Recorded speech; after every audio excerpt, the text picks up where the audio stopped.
Bueno, les comento a modo de introducción, luego el expositor es Esteban Concia, que ya vamos a ampliar lo de él, pero quería comentarles que esto que se está viendo hoy es un nodo del peronismo digital que se está organizando absolutamente en todo el país.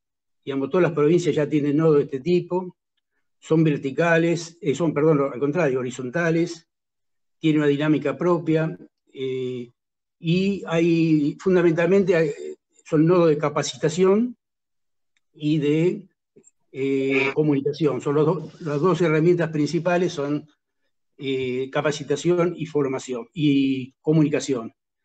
Sobre ese eje hemos creado un nodo en la quinta sección electoral, que son 26 distritos, más Mar del Plata, que tiene su propio nodo, que ahí por ahí lo veo a Maxi, que es el referente de ese nodo de Mar del Plata. Es decir, que estamos funcionando en todo el país a modo de nodo, modos territoriales, nodos de temas temáticos y algún tipo de actividades que se están desarrollando. Por ejemplo, tenemos los jueves una peña nacional, federal, donde se presentan dirigentes, todos los jueves se presenta un dirigente, especialmente del interior, sea un senador, un intendente, un diputado.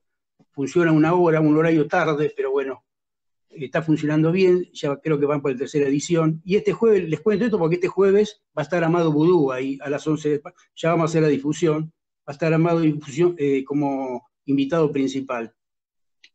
La inquietud que tenemos todos nosotros es la inquietud de cómo comunicar las cosas que está haciendo el movimiento, cómo avanzar en nuevas herramientas, pensando que haría Perón en estas circunstancias, en estos momentos, en la comunicación, en la lucha digital, qué papel haría, pensando que Perón lo utilizó muy bien en los momentos de formación del movimiento a la radio. Digamos, no se puede hablar el 17 de octubre o la formación del movimiento peronista sin hablar de la radio, que eso sería un capítulo aparte, o estando en el poder la utilización de la inauguración de la televisión. Las primeras imágenes en Latinoamérica de televisión surgen en Argentina con Perón y un 17 de octubre justamente, nada menos.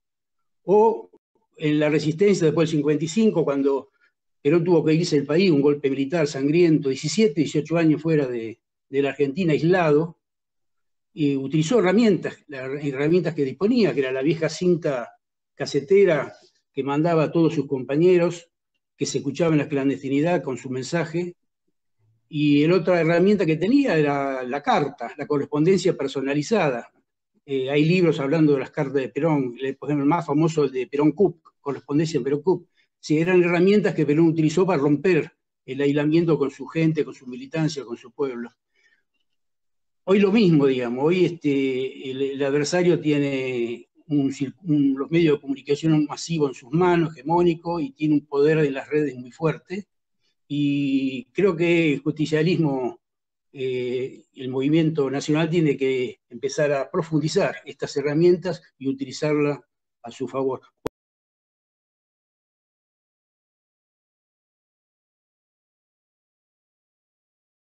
Por eso esta charla con Esteban, que es un dirigente y militante platense, que además acaba de presentar un libro que lo puede también comentar él mismo sobre estos temas, que se puede descargar, luego vamos a pasar bien el nombre, se puede descargar por internet y conseguir también las librerías, pero internet es una descarga gratuita, así que podemos tener acceso a lo que quieren profundizar estos temas.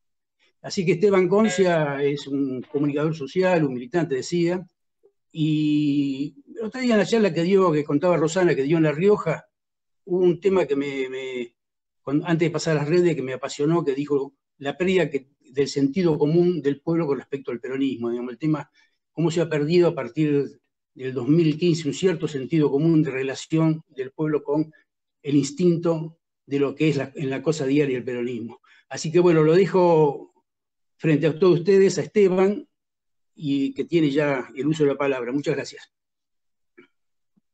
Bueno, no, gracias a vos, Rubén. Bueno, y por supuesto a cada uno y a cada una de las las personas que están participando en esta llamada. Sí, básicamente el libro se llama Comunicados o Dominados. Es un libro que se puede descargar de manera gratuita, de manera pública, de manera muy sencilla. No pesa mucho, con lo cual se puede descargar y leer fácilmente desde la página conversatorioconpol.com.ar, que es un poco una página que da herramientas de comunicación política y gubernamental. Y básicamente son tres ejes de debate y de herramientas que plantea este libro, que si bien, bueno, lo termino de escribir yo, tiene que ver con una reflexión colectiva que hicimos, que comenzamos en el PJ La Plata ya por 2015, cuando perdimos la elección nacional, pero también perdimos el municipio. Nosotros veníamos de una gestión que había tenido sus éxitos, sus problemas también, pero fue una derrota compleja, porque ya en enero de 2016 comenzaron las primeras expresiones de lo que venía a ser el macrismo, con una represión salvaje en la ciudad de La Plata y con una persecución manifiesta hacia el PJ, bueno, hacia los que habíamos sido parte de la gestión. Pero más allá de eso, nos preocupaba qué había pasado luego de que uno pudiera tomar 100 medidas de gobierno que se realizaron a partir de 2002-2003, digamos, con Néstor, con Cristina, 100 grandes medidas que objetivamente mejoraron la vida de los argentinos, y sin embargo estábamos transitando una derrota electoral y en parte una derrota cultural, en parte una derrota comunicacional. Así que a partir de ahí empezamos a hacer una reflexión que termina en este libro, en la que fueron parte en su momento, bueno, equipos técnicos del PJ Nacional, también mucha charla con consultores, con intelectuales, digo, para ver cuáles eran los problemas y cómo solucionarlos. Básicamente el libro expresa que nosotros tenemos un problema muy grave con la comunicación, que es un tema estratégico, en el cual se expresan tres situaciones, problemas, que nosotros describimos de la siguiente manera. En primer lugar, como bien vos describías, Rubén, entendemos que el peronismo se ha disociado un poco del sentido común. Esa idea de mi hijo el doctor, que era muy fácil identificar, con la posibilidad de que el hijo de un laburante pueda acceder a la universidad y se pueda transformar en un profesional, que además el laburante pueda irse de vacaciones, pueda mejorar las instalaciones de su casa, pueda tener un vehículo, digamos, acorde para sus movimientos. Esa idea que era simple de explicar, que uno la podía recolectar en un bar, en una charla en un barrio, en un diálogo entre amigos, donde con una, dos o tres palabras uno podía identificar qué significaba el peronismo y cuál era su programa de gobierno, cuál era su modelo de país. Eso se embarró mucho durante los últimos años. Tiene que ver básicamente con que la derecha ha encontrado en la comunicación una gran herramienta, la utilizan muy bien, le dispensan tiempo, recurso humano, recurso económico, y sobre todo le dan una prioridad en su accionar político y no lo disocian de la política. Ellos no dicen la prensa de la política, sino que hablan de una acción como un todo, de comunicación política, y nosotros entendemos que eso nos está haciendo mucho daño. Las expresiones de ellos han venido creciendo en distintos lugares del mundo. Bueno, no más acercarse al caso de Brasil con Bolsonaro, que es una clara expresión de cómo la comunicación política puede generar procesos sumamente negativos para nuestra gente y para nuestras sociedades y para nuestros países. Digo, cuando decimos que se disoció del sentido común, decimos que el peronismo no puede ser solo para la política o solo para los dirigentes, sino que tiene que estar en el imaginario social, tiene que estar claramente identificado, tiene que volver a hacer posible que uno pronuncie dos o tres palabras y los identifiquen con unas ideas. Lo que uno tiene que explicar demasiado, lo que uno tiene que explicar de manera compleja, ya pierde efectividad.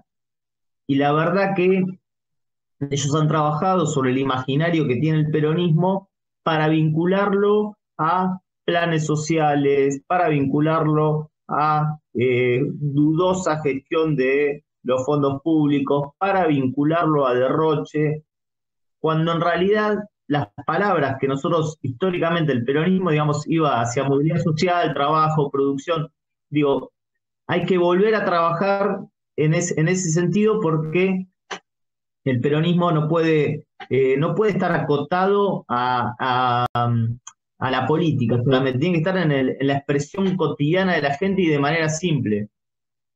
Esta idea, un poco la trabajo, no es original mía. Me parece que lo bueno de este momento de la comunicación política es poder, y esta charla es parte de poder tomar de distintos autores y de distintos compañeros.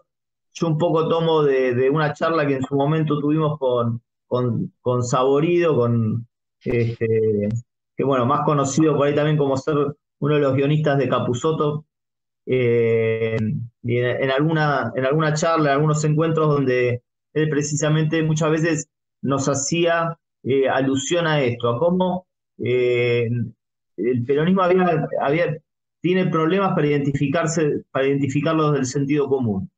Ese es uno de los temas que plantea el libro. El segundo tema es que nosotros tenemos que, y en concordancia con lo que planteaba, tenemos que volver a un discurso que tiene que ver con lo emocional. Tenemos que volver a comunicar ya no solo con datos, ya no solo con razonamientos lógicos, ya no solo con argumentos, ya no solo creyéndonos que tenemos la verdad, sino tenemos que sumarle emoción, tener en cuenta la empatía, tener en cuenta los estados de ánimo de la población, tener en cuenta al otro en la comunicación para construir un nosotros. Siempre decimos dentro de la militancia, la patria es el otro, pero comunicamos como si la patria fuéramos nosotros. Vos fijate, si agarrás 10 publicaciones de nuestras agrupaciones, de nuestros compañeros y compañeras, esto no es puntualmente de alguien, esto lo hacemos todos, quizás 8 de cada 10 veces hablamos de nosotros mismos. Entonces, automáticamente eso genera una cierta separación entre nosotros, que pareceríamos como la política, y el ciudadano, digamos, de a pie, que recibiría, entre comillas, que nosotros le asignamos derechos. Digamos, eso es un error grave, porque la comunicación tiene que ver más con la emoción, tiene que ver con invocar a la movilización. Hay una frase que un poco describe esto, que es que el lenguaje no es información, sino es invocar. Nosotros no vamos a la comunicación para decirle al otro qué hacer o para decirle que nosotros somos los buenos y los otros somos los malos, no, sino para generar un sentido de comunidad y mover las fibras íntimas, digamos, y generar empatías y generar emociones. La verdad que muchas veces nosotros estamos acostumbrados a difundir las medidas de gobierno y a dar cuenta de que nuestro proyecto de país es mejor que el de la derecha a través de datos. Y la verdad es que cuando esto está comprobado, además, no porque lo diga yo, digamos, tiene un carácter que ha sido sumamente estudiado, que cuando uno choca razón con emoción, lo que triunfa es la emoción. Esto la derecha lo usa bien, entonces quizás nosotros tenemos una política pública sumamente exitosa, pero damos cuenta de ella a través de datos. Y eso no conmueve, eso no genera adhesión. Eso está bien, pero en todo caso no alcanza. Por lo tanto, el desafío de sumar emociones a nuestras publicaciones es fundamental. Esto no significa un político sonriendo todo el día o mostrándose cantando una canción, digamos. Eso se puede hacer también, pero a lo que nos referimos es a la empatía, es a reconocer al otro en la comunicación, a incorporarlo, a dar un servicio, a generar un nosotros más que un yo soy la política y vos sos un elector, digamos. Y a tener en cuenta los estados de ánimo de cada momento de la población y a construir desde ahí, ¿no? Digamos, romper esa idea donde hay un emisor y un receptor, eso ya no no funciona más y ir a una cuestión mucho más de diálogo horizontal, de empatía. Eso corre para cualquier nivel de gobierno y para cualquier nivel de acción política. Eso me parece que es uno de los ejes para refundar la relación entre la comunicación y el peronismo, que tanto lo necesitamos. Y finalmente, la tercera pata de nuestro planteo, que está expresado en el libro, es que una de las batallas principales es en el mundo digital. Fíjense ustedes que ya en enero de este año, y no estoy hablando de esta etapa de pandemia donde lo digital se transformó ya no en una costumbre, sino se transformó en una necesidad, y hay muchas cuestiones de esto que no solo que no van a cambiar, sino que se van a profundizar. Pero fíjense que ya en enero del 2020, en el 85% de los argentinos, sí, el 85% de los argentinos se declaraba usuario de alguna red social. Además, declaraba que por día estaba en redes sociales alrededor de 3 horas y media. Es decir, en 2019-2020 es el primer momento cuando el uso de las redes sociales por persona en la Argentina es más alto que la televisión. Está bajando año a año y hoy apenas llega a las 3 horas, cuando había tenido topes históricos de 4, 5, 6 horas diarias. Por otro lado, el 65% de los jóvenes también plantea que usa redes sociales ya no solo para entretenerse, que es una de las funciones principales, sino también para informarse y para decidir políticamente. Fíjense ustedes que por lo menos en el grupo etario que va de 18 a 24 años, ya las redes sociales se transforman en el primer canal a partir del cual toman conocimiento de las posturas políticas, interactúan, opinan, hablan y se sienten más o menos identificados con una u otra postura. Por lo tanto, lo digital no es el único campo de batalla, pero para nosotros es sumamente importante, y aprender a usarlo también es un desafío que parte de estas charlas tienen que ver con eso. ¿Por qué? Porque ir a las redes sociales no significa usarlas bien, sino que nuevamente acá tenemos que aprender, reconocer el lenguaje de cada red, que es una distinta a la otra. Muchas veces compartimos los mismos contenidos en todas las redes, cuando en realidad en cada una de ellas tiene distinto tipo de lenguaje y tiene distinto tipo de audiencia. Así también, además de adaptar los contenidos, realizar contenidos que tengan que ver con el ADN, con la génesis de cada lenguaje en cada red. No sirve ir en el momento que queremos ir y de la manera que queremos ir, sino que también tenemos que interpretar cómo funciona cada una de ellas y respetar los tiempos y utilizarla de acuerdo a un funcionamiento que ya está establecido de alguna manera. Nos parece un desafío, una práctica, ser constante en su uso, ser sistemático, también nos parece una cuestión fundamental. Y sobre todo entender que, así como en el campo de la militancia territorial, organizada en una localidad, organizada sobre un gremio, organizada sobre una gestión municipal, organizada sobre un club, sobre una sociedad de fomento, en la instancia en la que sea la militancia territorial,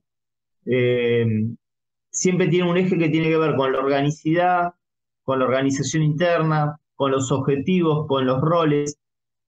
Bueno, lo digital también tiene que tener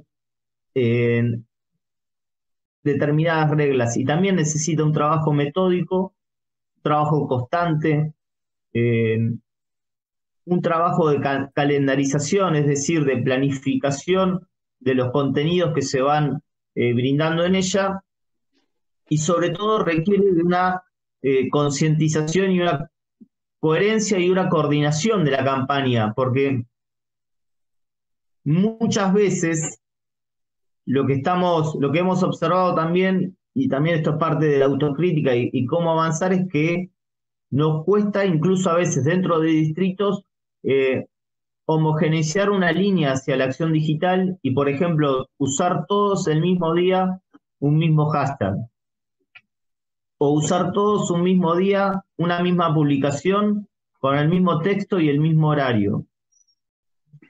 Eso que la derecha hace tan bien, porque cuando van a las redes tienen claramente el objetivo de golpear al frente de todos, al gobierno nacional, con lo que sea. No tienen ningún tipo de prurito, no importa, van y golpean, están golpeando este fin de semana, con una cosa, pueden usar cualquier cosa, pero digo, yo voy a cómo metodológicamente funcionan. Nosotros nos cuesta encontrar en las redes puntos comunes, coordinación, coherencia, entender quién es el adversario en la red, porque muchas veces estamos más mirando a qué hora publico, si aquel o el otro lo publicó o no lo publicó, yo no lo voy a hacer, etcétera, etcétera, etcétera, que nos van haciendo perder fuerza en un lugar donde tenemos que golpear con un puño. No obstante esto, seguramente que el peronismo, los movimientos sociales, los movimientos populares de Argentina y de América Latina tienen una gran ventaja, que es la cantidad. Somos muchos más que ellos los que pensamos y actuamos y militamos por sociedades con justicia social, con lo cual, de alguna manera, entre comillas, hay una capacidad ociosa que, si uno logra articularla y coordinarla, podría ser un buen golpe para discutir la comunicación. Y si estamos discutiendo la comunicación, estamos discutiendo poder, estamos discutiendo percepción de la realidad. No nos olvidemos que hoy en día el tráfico de información, el acceso simple y universal prácticamente a la información constante, genera que la percepción sea la realidad. Por eso es tan importante la comunicación, porque el que gana sobre la percepción, gana también sobre la realidad. Es muy difícil diferenciar percepción de realidad. Por lo tanto, el debate sobre lo que cada uno interpreta de los fenómenos que pasan en la Argentina es fundamental, es parte de la construcción de poder, acumular fuerza en la comunicación. De eso se trata un poco el libro, y bueno, y el llamado a la acción a reflexionar sobre este tema y a comenzar poniéndolo dentro de las prioridades de nuestra práctica, y también generando espacios de formación para un buen uso de la comunicación política, para ir aprendiendo entre todos y para de esa manera construir un barco de mayor fortaleza hacia lo que viene. Así que bueno, esta es un poco la reflexión que estamos planteando en estos días.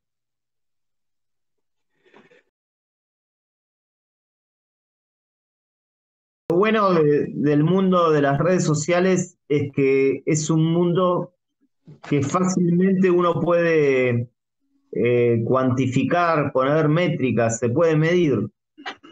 Así que lo que se puede medir siempre es mejor, porque se puede mejorar y porque nos puede dar una estadística más precisa de lo que estamos haciendo, y no pegar al aire, no pegar al voleo. Sí, se puede medir.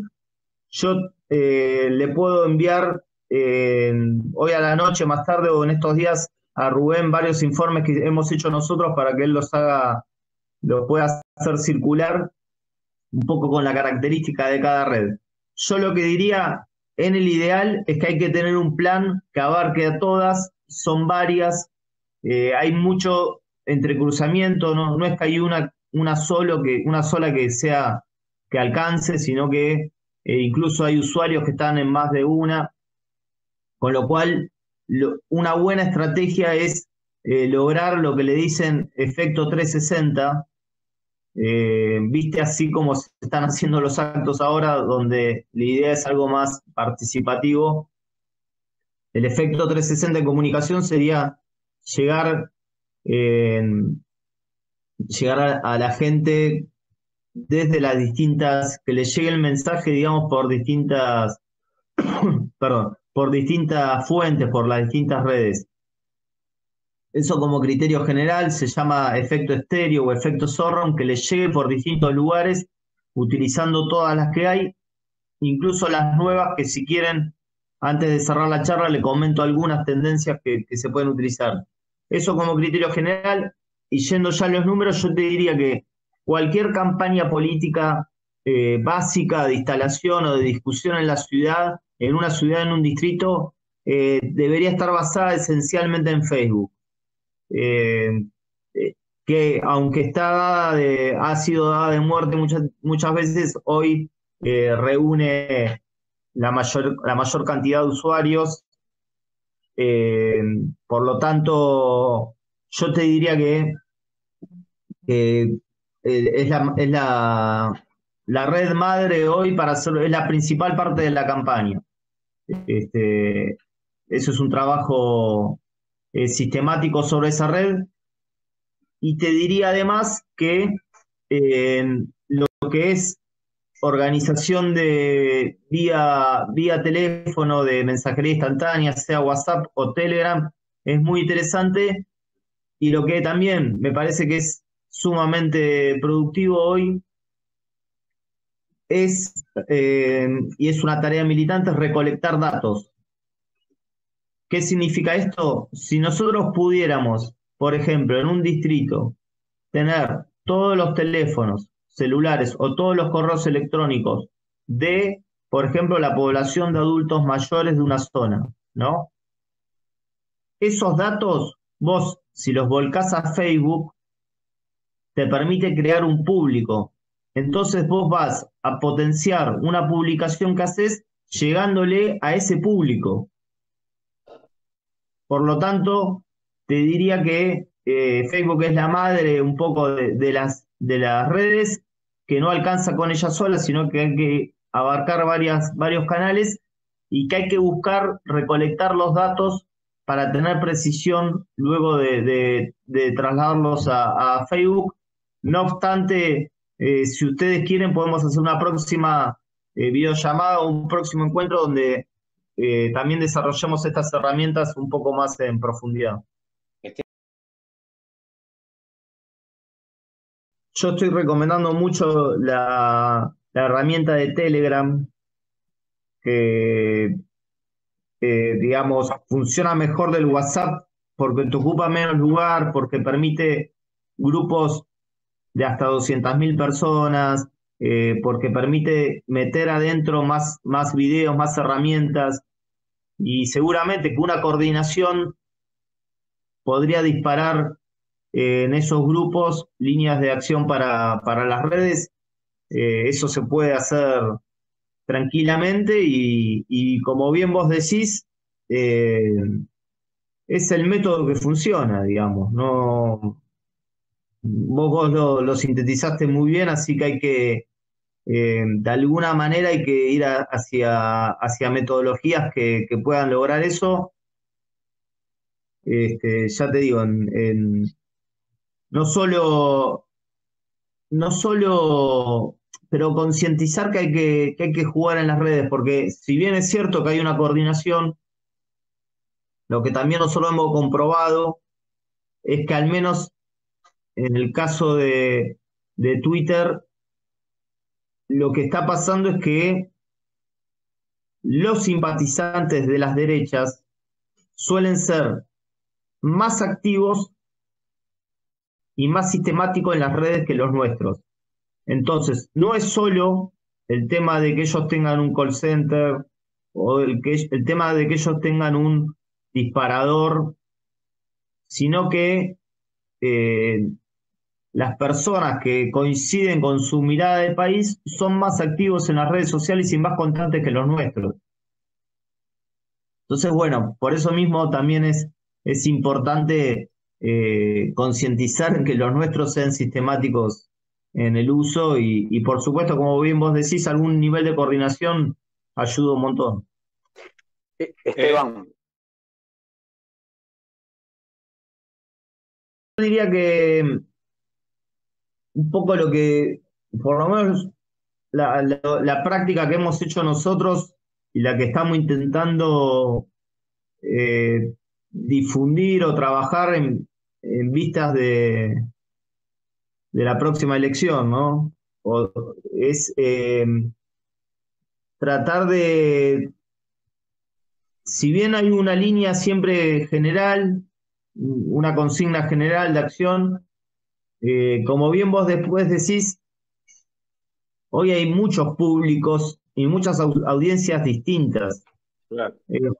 Hoy es muy difícil que digamos los jóvenes, que digamos las mujeres trabajadoras, porque esa pauta no nos dice mucho, porque hay mucha cantidad de subgrupos. Y entonces me parece que la mejor herramienta para eso era lo que te comentaba antes.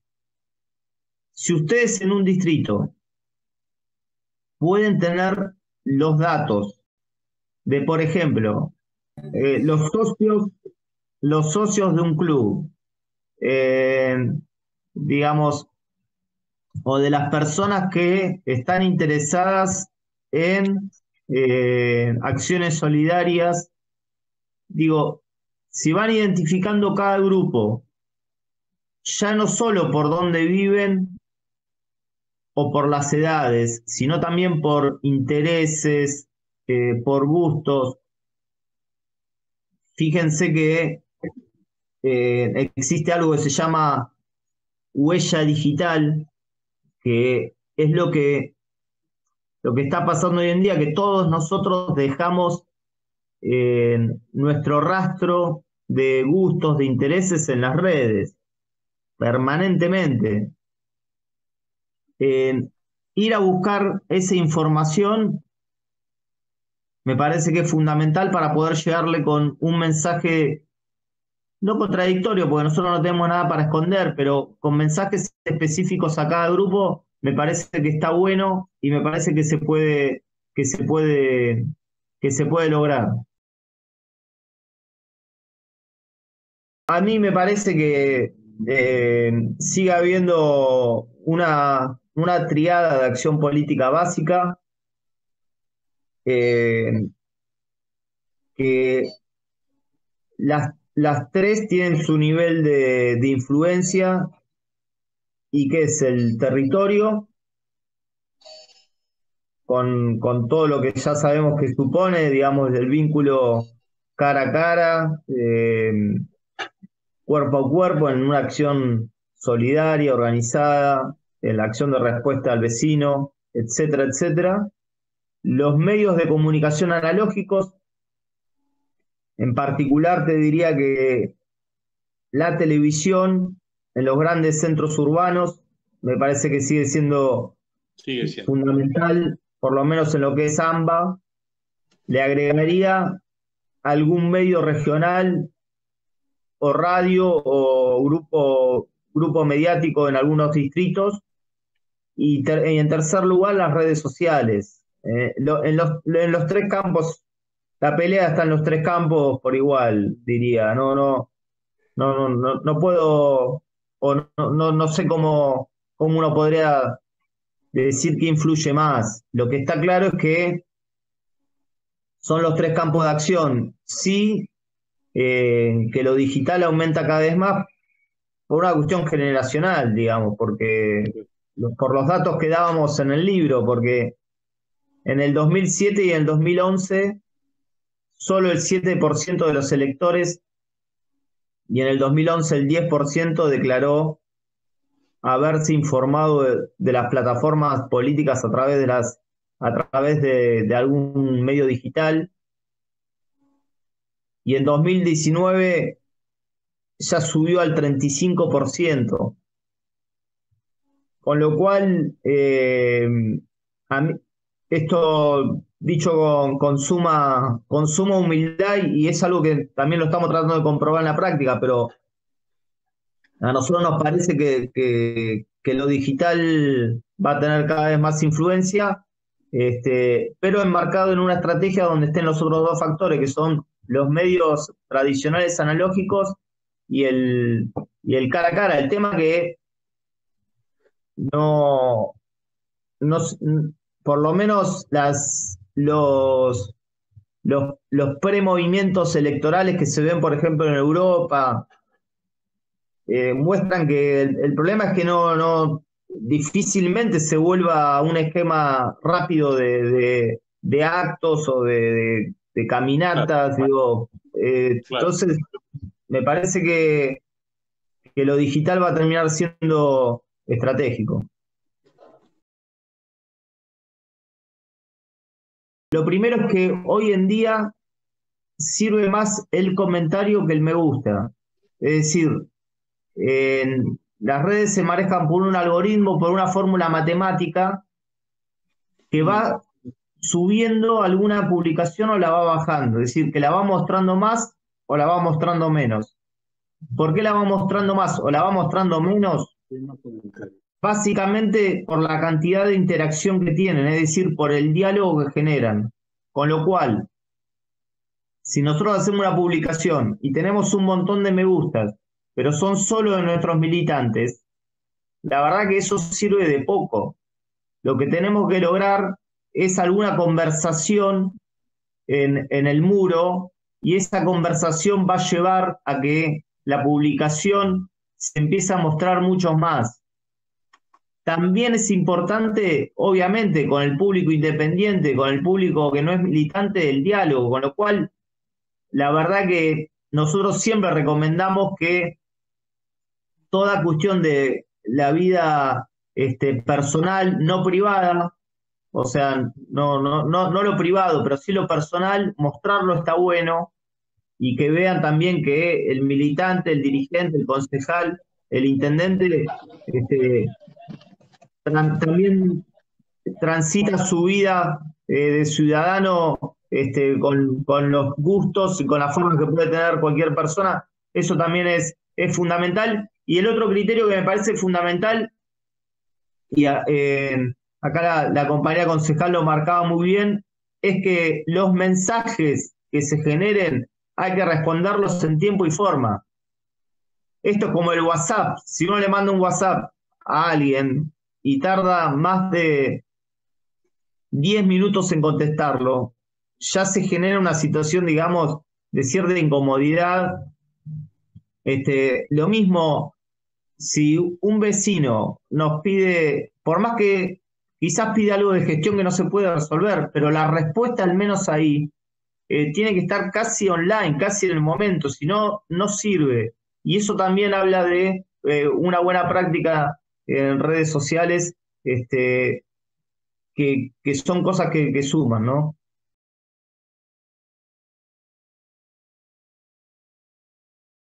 La verdad que no soy un experto, pero por lo pronto, digo, me parece que está muy bueno, esto de constituir grupos y todo, pero bien, vos bien lo decís en tu comentario, o sea, hablarnos solo entre nosotros, digo, me parece una cuestión totalmente, perdón la expresión, pero una cuestión no le veo ningún tipo de sentido, o sea, y me parece que lo que vos reflexionás es un poco lo que hay que... El grupo de WhatsApp puede ser una instancia de coordinación para saber qué salir a decir en un tema, o para diseñar una campaña y decir, mañana a las 4 de la tarde todos ponemos esto. Listo, pero o en todo caso para discutir, porque la dinámica de la discusión interna es necesario. Ahora, después hay que ir a dar la pelea afuera. Yo digo, me parece que es una instancia de coordinación para dar la pelea afuera. Y lo otro que yo recomendaría que es difícil, pero es de alguna manera ampliar esos grupos a grupos de interés donde uno pueda también insertar un poco la línea política, es decir, conformar otro tipo de grupos, no solo entre militantes, y además instar a los que están en ese grupo que salgan a difundir eso, porque si no, no funciona. De todas maneras, es una herramienta potente. Yo creo que es muy útil. Me parece que por ahí también, en algunos casos nosotros estamos usando Telegram, que nada, como decía por ahí anteriormente, permite otras funciones, y al no estar tan saturado como WhatsApp, que por ahí uno está en varios grupos y es un exceso de información, el Telegram por ahí permite más un lugar de reflexión y de coordinación, pero bueno, es importante a la hora del envío de información si el militante sale a pescar en otra pecera. Ahora, para reenviarnos las cosas entre nosotros nos sirve. Fíjense, la campaña de Bolsonaro se conformó de esa manera. Ellos crearon 1.500 grupos de WhatsApp en todo Brasil. 1.500. 1.500 por 256. Parece poco para Brasil, la base esa. Pero, claro, el tema es que el WhatsApp tiene un poder de viralización enorme si es que cada uno de las personas que están en ese grupo se dedica a enviar información a otros grupos, a gente independiente. Ahora, si es para comunicarnos entre nosotros, no le veo tanta utilidad.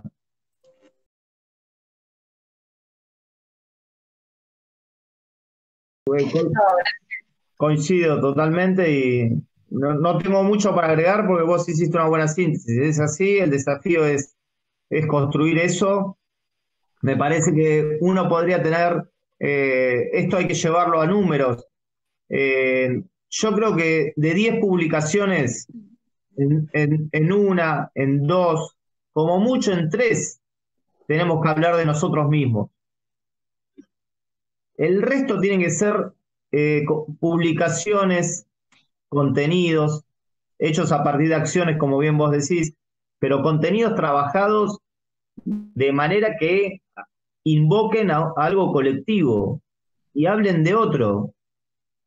Esa es una práctica.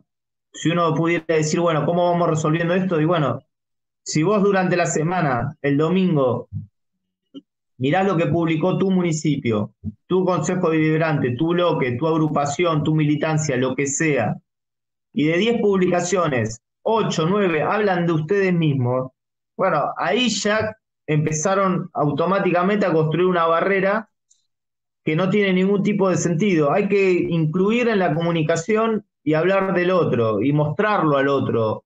El autobombo, todas esas cosas son lo que son totalmente, hoy en día, no solo que nos suman, yo creo que nos restan. Y otra cuestión que le agregaría, y quizás no para entrar en una polémica política, pero a mí me parece que, vos hiciste una reflexión de por qué se había ganado, a mí me parece que caer en la grieta o caer en blanco o negro con el núcleo del macrismo hoy podría ser comunicacional y en comunicación política podría ser nuestro principal error, y me parece que es lo que están buscando ellos. Entonces, a mí me parece que tenemos que permanentemente ampliar, hablar de plurales, de nosotros, porque el negocio del macrismo residual es la grieta, y a mí me parece que, como bien vos decís, hay que construir el diálogo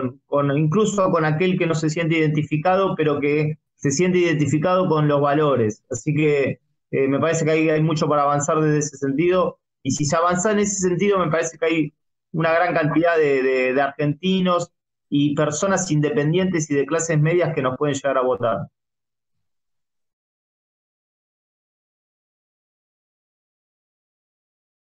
No, yo lo que haría, y me parece que más que lo que haría yo, es cómo funciona Facebook. Si vos podés responder todos, la publicación va a crecer muchísimo, se va a mostrar más. Está bueno esto de las redes porque las estadísticas son bastante públicas. Vos podés hacer el balance. Bueno, hice 10 publicaciones en el mes. ¿A cuánta gente le llegó? Eh, con la palabra, da la palabra impresiones o la palabra alcance y ahí te das cuenta.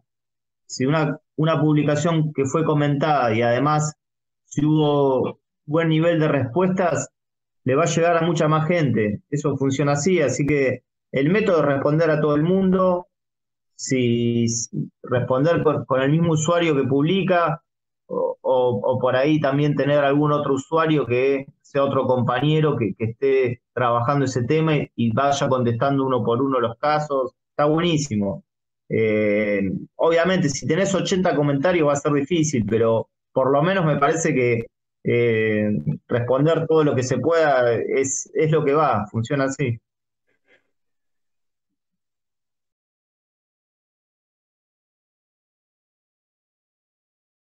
Yo diría básicamente tres cosas. De 18 a 24 años, casi 7 de cada 10 informan a través de redes sociales, con lo cual ahí no te queda otra que elaborar las redes. Diría también que casi 7 de cada 10 votan propuestas vinculadas al peronismo, Frente de Todos. A la derecha le cuesta mucho ese grupo de edad, así que me parece que ahí se puede ver que sea aceptado. Es muy difícil que a un chico de 18 o 20 años le den el manejo de la cuenta de la agrupación, de la cuenta del partido, de la cuenta del concejal, de la cuenta de lo que sea.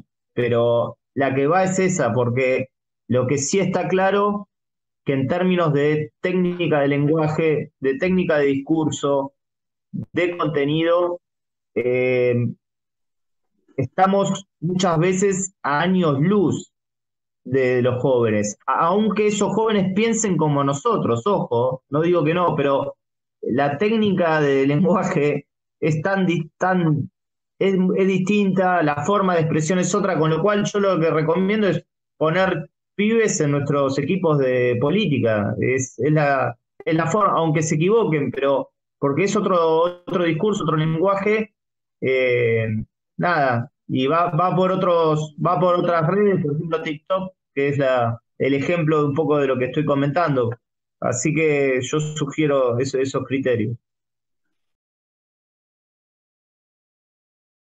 Creo que está bueno también que, bueno, así como hay herramientas que seguramente si seguimos haciendo otras charlas las podemos ver, que son para las distintas etapas de la comunicación. La comunicación gubernamental es una etapa puntual, como bien vos decís, Marcos, que tiene sus propias características. Yo diría que hay 3 o 4 ejes posibles ahí. Primero, constituir un relato.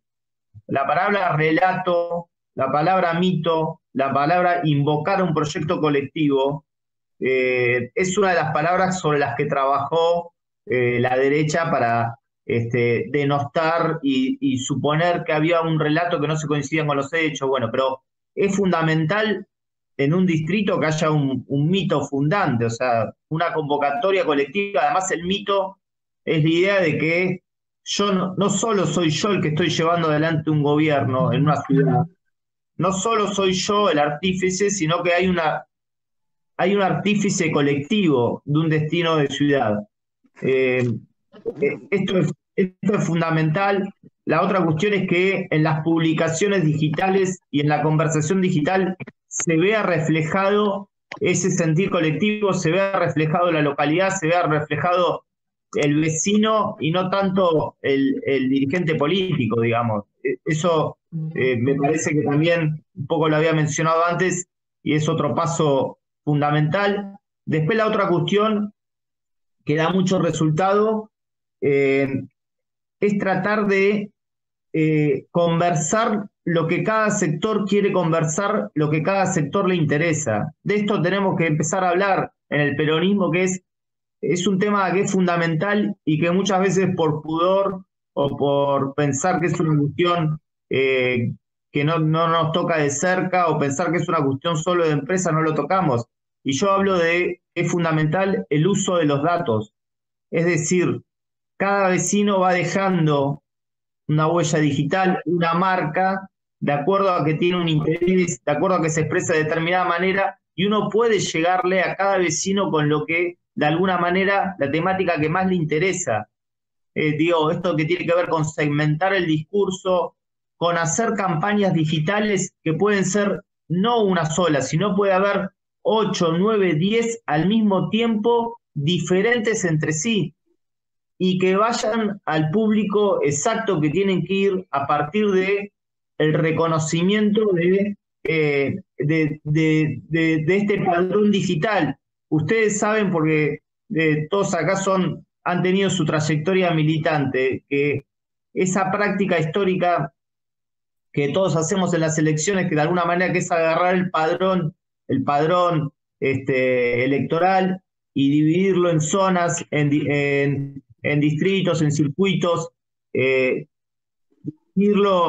tiene que ver un poco con esta organización. Bueno, esto mismo llevarlo al campo digital es posible, incluso es bastante fácil, porque en el caso de los municipios que gobierna el peronismo, el municipio es el que detenta la mayor cantidad de datos de los vecinos en virtud de que interactúan con el municipio permanentemente. Así que digo, fragmentar las campañas y sobre todo tener una respuesta inmediata. Hay estas iniciativas que le llaman ahora call center digital municipal.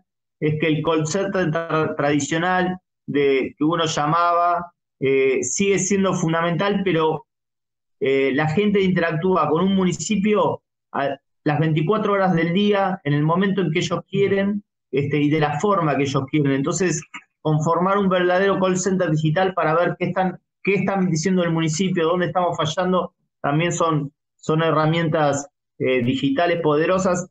Así que de alguna manera lo que yo diría es que hay que volcar toda la experiencia que han hecho otros municipios y constituir un gran plan digital y constituir un mito de gobierno, ¿no? El mito de gobierno es fundamental porque partís de que no es el desafío del intendente solamente, sino que es un desafío colectivo, y eso suma muchísimo, y yo estoy seguro que muchos gobiernos peronistas lo han logrado y lo están logrando hacer, pero me parece que por ahí puede tener alguno de los criterios.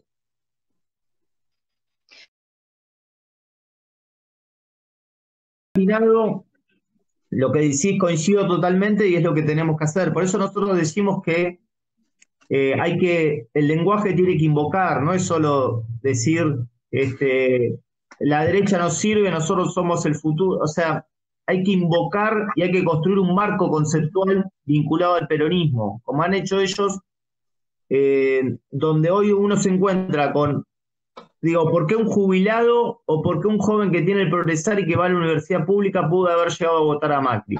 Bueno, básicamente porque tienen algún marco conceptual construido y ponen una palabra y hace eje en ese marco conceptual. Y esto lo lográs, como vos decís, construyendo comunicación. No solo comunicación peronista netamente dicha, sino comunicación que plantea un poco los valores de la redistribución de la riqueza, del desarrollo con inclusión, de lo importante de la industria nacional, etcétera, etcétera, etcétera. Bueno, hay que construir contenidos que tengan que ver con eso. Es fundamental y es uno de los trabajos a realizar, y te agregaría que en vistas de lo que viene, así como para los jóvenes ya te piden en el Instagram, la tendencia marca que el Instagram se va a sentar incluso en otras edades también, y que los jóvenes están un poco transitando más hacia TikTok. Entonces, digo yo, para tener en cuenta, porque me parece que TikTok es una red para trabajar rápidamente. Porque en general, el que primero llega a una red es el que termina marcando la tendencia,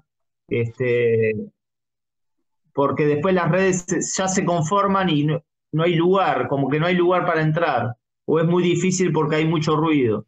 TikTok es una red que el peronismo debería, en virtud del vínculo con la juventud, a la que debería ir rápidamente. Fundamentalmente para agradecer a Esteban, ha lanzado tantos disparadores hoy que queda comprometido para una segunda reunión que vamos a acordar. Agradecer también a los presentes, porque realmente la calidad de las exposiciones también dejaron varios disparadores que fuimos tomando nota. Vamos con una síntesis en la semana. Recordarles que nos estamos reuniendo en realidad todos los domingos, así que hay una agenda de charlas, domingo a domingo a esta hora, que es una buena hora que vamos encontrando.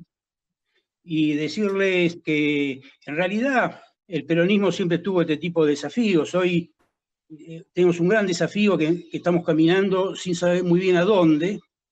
Este tema de la pandemia nos cambió totalmente todos los planes persistentes, todas las ideas que teníamos de acción para estos años. Pensemos que los contenidos, las esperanzas, las ilusiones del año pasado, de la campaña del año pasado, no tienen nada que ver con este país y con este mundo. Es decir, que hay que encontrar nuevos paradigmas, nuevos circuitos de acción, que eso somos los peronistas capaces de encontrar, fundamentalmente porque este es otro país. La idea de un gobierno que nos cuida puede ser un eje, habría que profundizar, pero no hay muchos ejes más.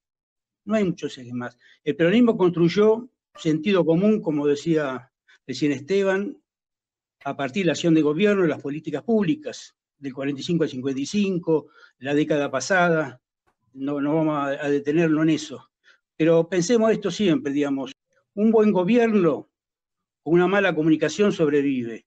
Un mal gobierno con muy buena comunicación no sobrevive. Es decir, que tenemos desafío muy grande de acompañar a Alberto, acompañar a Cristina en estos momentos duros, y la confianza que el peronismo siempre encuentra soluciones y reservas morales para sacar la situación difícil en adelante. Muchas gracias a todos. Muchas gracias.